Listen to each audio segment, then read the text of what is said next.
یاد رکھیں کہ جو کچھ آپ بول رہے ہیں وہ اس وقت تک آپ کے پاس ہے جس وقت تک آپ اسے اپنی زبان سے نہیں گزارتے۔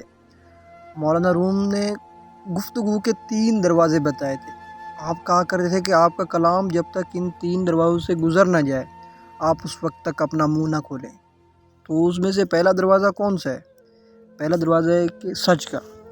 آپ اپنے آپ کے ساتھ خود کے ساتھ مخاطب ہوں اور دیکھیں کہ جو کچھ آپ بول رہے ہیں گویا وہ سچ ہے بھی صحیح یا نہیں۔ اگر اس کے بعد آپ کو جواب ہاں میں ملے تو پھر اگلے دروازے کی طرف جائیں۔ وہ دروازہ کون سا ہے؟ اہمیت کا، کہ جو کچھ آپ بول رہے ہیں وہ کتنی اہمیت کا حامل ہے۔ کیا آپ کوئی ایسے الفاظ تو اپنی زبان سے نہیں نکال رہے جو بالکل فضول قسم کے ہوں؟ آپ کچھ ایسا کلام تو نہیں کر رہے ہیں کہ جس کی بالکل ویلیو ہی نہ ہو، بس آپ لوگوں کا اور اپنا ٹائم ضائع کر رہے ہوں۔ اب جب ان 2 دروازوں سے گزر جائیں تو تیسرا دروازہ آتا ہے نرمی کا، مہربانی کا۔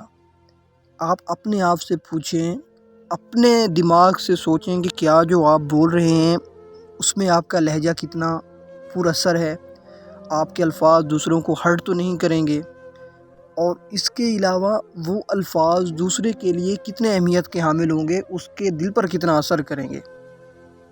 اگر آپ کا لہجہ نرم نہیں ہے، آپ کسی کے لیے مہربانی کے الفاظ ادا نہیں کر رہے، تو کوشش کریں کہ خاموش ہو جائیں، اسی میں ہی بہتری ہے۔